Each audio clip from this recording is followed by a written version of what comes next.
Menteri Komunikasi dan Informatika Budi Aris Setiadi diperiksa Korps Pemberantasan Tindak Pidana Korupsi Polri di Barreskrim. Pemeriksaan dirinya terkait kasus penyalahgunaan wewenang pemblokiran kasus judi online.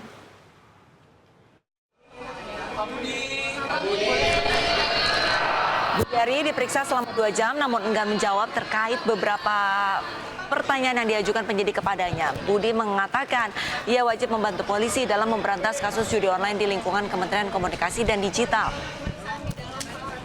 Nunggunya lama nggak? Sekalian, saya ingin memberikan pernyataan. Yang pertama, sebagai warga negara yang taat hukum, saya berkewajiban untuk membantu pihak kepolisian dalam penuntasan pemberantasan kasus judi online di lingkungan Komdiji. Yang kedua, pemberantasan judi online merupakan tugas kita bersama sebagai sesama anak bangsa. Karena itu perlu konsistensi dan keteguhan hati untuk menuntaskan pemberantasan judi online ini, terutama dalam perlindungan terhadap masyarakat.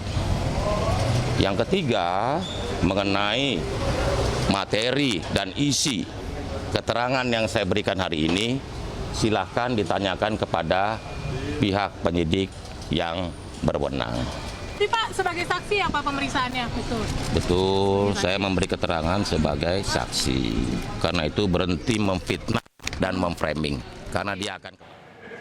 Sebelumnya pemirsa, polisi menangkap 26 tersangka dalam kasus mafia akses judi online, termasuk 10 oknum pegawai Kementerian Komunikasi dan Digital. Ya, sementara itu PPATK merilis jumlah perputaran uang judi online di Indonesia mencapai 13,2 triliun rupiah.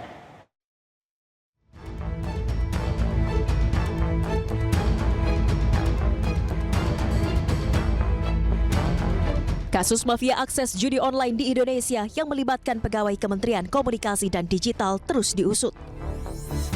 Polisi telah menangkap total 26 tersangka. 10 diantaranya merupakan pegawai Kementerian Komdiji, sementara 16 lainnya masyarakat sipil. Polisi hingga kini masih memburu 4 pelaku lain, termasuk bandar situs judi online yang masih buron. Dari tangan para tersangka, polisi menyita sejumlah barang bukti termasuk mobil mewah bernilai fantastis hingga mencapai 167 miliar rupiah.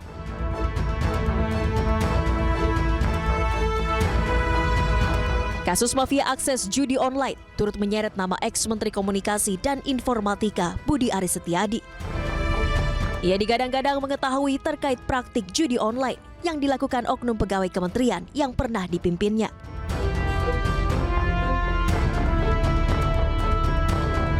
Sementara PPATK menyebut dari 10 laporan hasil analisis, total perputaran dana judi online pada periode Januari hingga Juni 2024 mencapai 13,2 triliun rupiah. Salah satu penyebab transaksi judi online semakin meningkat lantaran nominal deposito untuk judi online semakin terjangkau bagi masyarakat bawah, dimulai dari Rp10.000. Dan market juga sangat captive di Indonesia. Jika kita melihat kecenderungan pelaku transaksi itu semakin banyak, masyarakat yang terkait itu sudah semakin banyak dan transaksinya semakin kecil. Jadi kalau dulu orang melakukan judi online transaksinya angkanya juta-juta, sekarang hanya bisa 10.000, kita sudah bisa melihat ada setoran 10.000 untuk judo dan segala macam. Itulah yang membuat transaksi semakin masif. Hingga kini pihak kepolisian masih berkoordinasi dengan lembaga dan kementerian terkait untuk melakukan pengembangan dan menangkap pelaku lain yang terlibat dalam kasus mafia akses judi online. Tim Liputan iNews